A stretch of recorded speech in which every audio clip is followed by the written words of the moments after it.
Bonjour à tous, ravi de vous retrouver pour cette nouvelle émission de Mamatsav, une demi-heure consacrée au très polémique projet Léviathan. C'est le nom donné à cette plateforme qui doit permettre de récupérer les milliards de mètres cubes de gaz naturel qui ont été découverts en 2010 au large d'Israël. Alors évidemment, ce gisement, le plus grand d'Israël, représente une manne indéniable pour le pays, mais le cadeau pourrait être empoisonné. C'est ce que l'on va voir avec vous. Eliane Lemzi, bonjour. Vous êtes présidente de l'association Nikion Kapaim et vous êtes accompagnée d'Arthur Cohen. Bonjour. Vous êtes également l'un des membres actifs de cette organisation. On va voir avec vous ce que vous dénoncez. À mes côtés se trouve Steve Oana. Bonjour Steve. Bonjour Johanna. Vous êtes professeur de finance à l'École supérieure de commerce de Paris, l'ESCP Europe, et vous êtes également spécialiste en énergie. Alors, pour que nos auditeurs comprennent bien, Léviathan, qui a été inauguré en janvier dernier, devrait commencer à fonctionner d'ici la fin de l'année 2019. Autant dire que c'est demain. Votre organisation Nikion Kapaim crie au scandale sanitaire. Vous n'êtes d'ailleurs pas les seuls. La très connue Shomrei Habayit, une autre ONG israélienne de protection de l'environnement, a multiplié ces derniers mois les actions pour retarder l'installation de cette plateforme. Ce qui me paraît complètement aberrant, c'est que le gisement a été trouvé à 130 km des côtes et on apprend que finalement le gaz va être amené, cheminé à partir d'une plateforme qui, elle, va se trouver à 9 km des côtes. Pourquoi on n'est pas resté au niveau de ces 130 km pour éviter justement tous ces dommages sanitaires qui vont arriver plus facilement sur nos côtes et dans nos airs? Alors oui, absolument, c'est ce qui est assez surprenant, d'autant plus qu'à la base, initialement, c'était prévu de traiter directement le gisement directement là où se trouve le gisement de gaz, c'est-à-dire à 120 km au large des côtes israéliennes, en utilisant une technologie assez récente dite FCPO. C'est-à-dire, ça consiste à traiter le gaz via une plateforme flottante directement au-dessus du gisement et ce sera là-bas où on est censé traiter le gisement. Donc cette plateforme FPSO n'a pas lieu. Eliane, pourquoi? Qu'est-ce qui se passe? Et qu'est-ce qu'on craint finalement? Quels sont les dommages écologiques que l'on craint avec cette mise en place à 9 km? Eh bien, en fait, ça devait se faire en effet au-dessus du puits avec la méthode non polluante. Et puis tout d'un coup, il y a des gens qui ont convaincu notre Premier ministre et le ministre de l'Énergie de avancer cette plateforme. Au niveau pollution de l'air, Léviathan devrait polluer 2 fois plus que les 500 usines les plus polluantes d'Israël, 3 fois plus que le Mifrat Haïfa. Après, nous avons les eaux lourdes composées de plomb et de mercure. Ils vont en rejeter 800 mètres cubes par jour dans la mer pendant 40 ans. On boit cette eau, on se baigne, on mange les poissons. Après, il y a le fameux condensat, donc c'est un combustible léger, c'est du benzène et de l'arsenic. C'est extrêmement dangereux. En cas de fuite sous la mer, en quelques heures, il va falloir évacuer les côtes. Et pendant 40 ans, donc ça dure des années, on ne peut pas le nettoyer, hein, c'est transparent, contrairement au pétrole. Et donc, on ne pourra plus toucher la mer. On a 70% de l'eau que l'on boit vient de la mer. Puis après, nous avons le gaz sec qui doit arriver dans nos maisons. Steve, je m'adresse aux spécialistes en énergie que vous êtes. Alors, du côté du gouvernement, évidemment, le son de cloche est totalement différent et se veut rassurant. En février dernier, le ministre israélien de l'énergie, Yuval Steinitz, affirmait que l'ouverture de cette plateforme Léviathan conduira à la fermeture de la centrale à charbon de Hadera d'ici 2022 et réduira donc de manière significative la pollution de l'air en Israël. L'emplacement de la plateforme serait, selon lui, situé dans le meilleur qui soit dans l'espace maritime israélien. Enfin, la plateforme sera équipée d'une technologie de pointe pour la protection de l'environnement. Et enfin, il poursuit que cette plateforme ne polluera ni les plages israéliennes ni l'eau. Comment on peut avoir 2 versions aussi radicalement opposées et qu'est-ce que ces arguments vous évoquent? Bon, ça m'évoque beaucoup de doutes et de méfiance.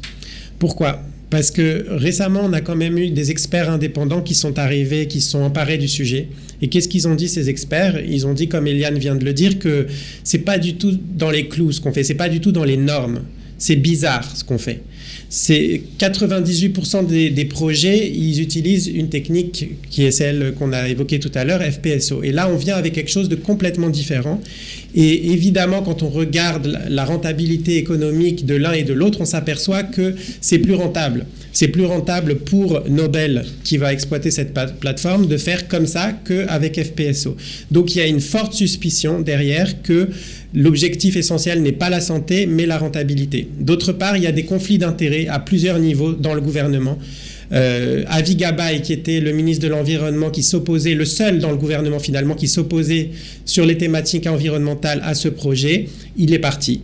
Moshe Ayalon, qui était le ministre de la Défense de l'époque en 2016, est parti. Il est parti un mois après, justement, que la décision ait été prise de déplacer le projet de 120 km à 9 km, enfin de changer le projet. Donc on voit quelque chose de louche dans cette histoire. Et quand on regarde les arguments du gouvernement, ils sont très creux. Un des arguments avancés par le gouvernement, c'est aussi au niveau sécuritaire. C'est-à-dire qu'il considère que du fait que cette plateforme soit plus proche de nos côtes, on peut mieux la protéger. Alors ça, c'est juste énorme, parce qu'on peut faire la sécurité 90 km pour Karish et Tanin, mais Léviathan à 120, déjà, on ne peut pas. Assez énorme. Maintenant, ce qu'il faut savoir, c'est qu'au niveau de cette fameuse expertise sécuritaire prétendue, Bouguy Alon, qui était le ministre de la Défense à l'époque, n'en a jamais entendu parler. Et en fait, il y a une journaliste de Ynet qui s'appelle Ilana Kouriel, qui a eu le droit de regarder cette fameuse expertise sécuritaire, qui est signée par Dod Hadi Atoum, Ramatkal Azenkol, qui est devenu Ramatkal après la décision de repousser la plateforme. Donc c'est assez énorme, cette expertise sécuritaire. Donc c'est une histoire de conflit d'intérêts évident pour vous. Il y a clairement des conflits d'intérêts. On n'y croit pas un seul instant. Shaul Khorev, d'accord, qui est Mfaked Khalaya, qui a fait son expertise sécuritaire en effet justement en 2018, et il a dit surtout minimum 40 km des côtes. Pourquoi ? Parce qu'à partir de 40 km, on a les eaux profondes. Et à ce moment, le condensat, si jamais il y a une fuite, tomberait tout au fond, là il n'y a pas de lumière, et il y aurait seulement 0,05% qui atterrirait sur les côtes. Donc déjà pour ça, après c'est une zone sismique à 9 km. Enfin, tout est complètement incroyable, tout le monde s'y oppose. Et ce qui est quand même fort dommage, Steve, vous ne me direz pas le contraire, c'est que on a l'expérience d'autres gisements qui sont exploités qui finalement polluent beaucoup plus que ce qui était initialement prévu. Je pense évidemment à la plateforme Tamar qui elle est située à 23 km au large d'Ashkelon et qui finalement pollue énormément et beaucoup plus que ce qu'on avait annoncé au départ. Donc on ne profite pas de cette expérience pour ne pas répéter l'erreur. Oui et non. En fait, ce qui s'est passé, c'est que au niveau de la plateforme de Tamar, c'est la pollution atmosphérique qui est en cause. On ne parle pas encore des eaux lourdes, on ne parle pas du problème du condensat, c'est-à-dire ça c'est d'autres problèmes encore. Rien qu'en termes de pollution atmosphérique, cette plateforme de Tamar a provoqué un désastre au niveau de la zone d'Ashkelon. Et ça c'est 30 fois supérieur à ce qui était annoncé. Et aujourd'hui, qu'est-ce que dit en réponse Nobel ? Ils disent on va sortir une nouvelle techno et on va l'appliquer à la fois pour le champ, pour la plateforme de Léviathan qui n'est pas encore en opération, et on va aussi améliorer la plateforme de Tamar qui est déjà en opération avec cette nouvelle technologie qu'ils appellent circuit fermé. Et c'est on y croit ou pas ? Alors justement, peut-être que Arthur et Eliane ont quelque chose à dire là-dessus. Moi, à mon niveau, j'ai pas l'impression que ce soit éprouvé cette technique de circuit fermé. Qu'est-ce que vous en pensez ? Quand les Chomré Abba demandent à Nobel Énergie de leur montrer où dans le monde on exploite ce système miracle, aucune réponse. Voilà, aucune réponse, prétexte, pour tout. On doit faire des procès pour obtenir des informations, comment est-ce qu'ils vont stocker le condensat, comment ils vont le transporter, soi-disant secret défense, tout ça, comme on dit en hébreu, Rofesh Yesod. Le secret, quoi. Voilà. Cette excuse-là est énorme, c'était comme l'expertise sécuritaire. Bon, et concrètement, parce que c'est quand même très effrayant, très angoissant, on en est où aujourd'hui ? Est-ce que vos actions commencent à porter leurs fruits ? Est-ce que la population israélienne a conscience de ce danger sanitaire qui se profile de manière assez évidente, ou est-ce que finalement ils subissent et ont d'autres problèmes finalement ? Alors la bonne nouvelle, c'est que Tamar, qui est dans le sud en face d'Ashkelon, il semblerait que comme par hasard, il y a une hausse des taux de cancer. Entre parenthèses, le taux de pollution de l'air en Israël est l'un des plus élevés parmi les pays de l'OCDE, il faut quand même le dire. Tout à fait. L'OCDE est aujourd'hui à 13,9 de moyenne en PM 2,5, microparticules, les plus fines, celles qui rentrent dans les poumons qui ne sortent plus. En 2013, on était à 18. Comme par hasard, quand Tamar est rentré en fonction, on est monté à 21. Voilà, l'OMS dit qu'il ne faut pas dépasser 10. Alors, donc, le Sud se réveille. Figurez-vous qu'après une hausse de cancer, etc., le ministère de l'Environnement exige de la plateforme Tamar de réduire sa pollution de 1200 tonnes à 15. C'est-à-dire, pendant plus de 6 ans, la pollution a mangé 1200 tonnes, a respiré ça tous les jours. Voilà, pour de l'argent. Arthur, qu'est-ce qu'on espère par le biais de Nikion Kapaim, par le biais de Shomrei Habayit? Est-ce qu'on a l'espoir de faire évoluer cette décision, quitte à vraiment parvenir à repousser à 120 km la mise en place de cette plateforme? L'espoir, il existe toujours, sinon on ne serait pas là à se battre.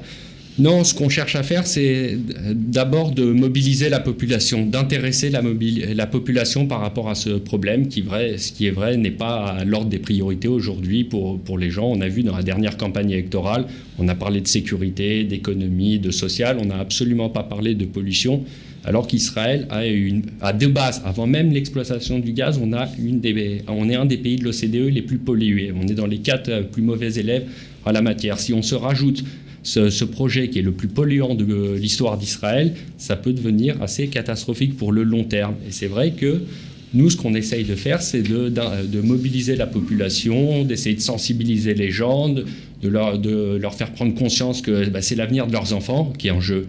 Parce que la pollution de l'air, ça peut avoir des dégâts sur des décennies, des décennies. Et plus que la cigarette.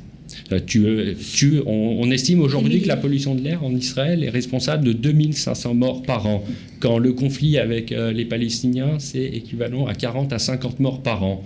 Et pourtant, ça mobilise tout le monde.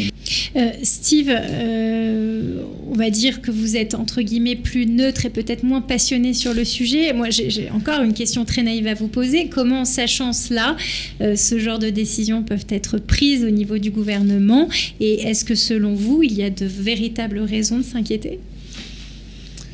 Écoutez, j'ai vraiment l'impression que ce gouvernement, il est aux mains du lobby énergétique, on va dire. Ce ne serait pas la première fois que ça arrive, mais là on commence à avoir une accumulation de preuves qu'il y a un conflit d'intérêts et qu'il y a même de la collusion.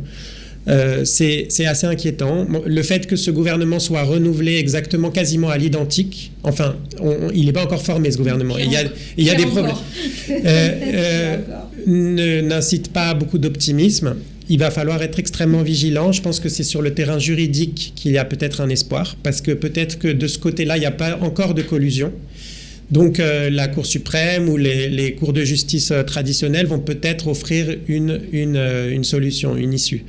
Je voudrais juste rajouter un truc sur la sécurité, c'est qu'il s'est passé quand même quelque chose dont on n'a pas encore parlé, c'est qu'il y a quelques semaines, la plateforme Tamar a été mise en danger par la pluie de roquettes qui s'est abattue sur le sud et en particulier la ville d'Ashkelon. Et qu'est-ce qui s'est passé en réponse? Yuval Steinitz, qui est le grand promoteur de ce projet, il a décidé de suspendre pendant plusieurs semaines, je crois, la plateforme de Tamar. Donc il n'y a plus de production de gaz à partir du champ de Tamar pendant quelques semaines. Quelle a été pourquoi? Parce que justement pour des raisons sécuritaires. Ça aurait été un désastre écologique, sécuritaire et économique si la plateforme avait été atteinte par les missiles. Et quelle a été la conséquence? C'est qu'Israël s'est mis à acheter du gaz naturel liquéfié importé et du fuel diesel, c'est-à-dire les choses les plus polluantes et chères qu'il y a sur le marché. Donc on voit bien la contradiction derrière tout ça. On nous parle d'enjeux sécuritaires, on s'aperçoit qu'en fait on est encore plus en danger quand on est près des côtes que quand on est loin. On nous dit que ça va améliorer au niveau écologique, mais on se met à acheter du gaz naturel liquéfié importé et du fuel parce qu'on ne peut pas extraire notre propre gaz. Donc il y a quelque chose, on a l'impression un peu de marcher sur la tête dans cette histoire et je n'ai pas l'impression qu'on puisse vraiment faire confiance à notre gouvernement en cette matière. Eh bien, écoutez, merci beaucoup à vous trois d'avoir participé à cette émission. Donc, vous l'aurez compris, sujet compliqué, passionné. On espère vous avoir apporté un premier éclairage de cette plateforme Léviathan. Merci à vous de nous avoir suivis. On se retrouve la semaine prochaine, même endroit, même heure, ou alors sur notre application Qualita Studio pour revoir en replay notre émission. À très bientôt. Au revoir.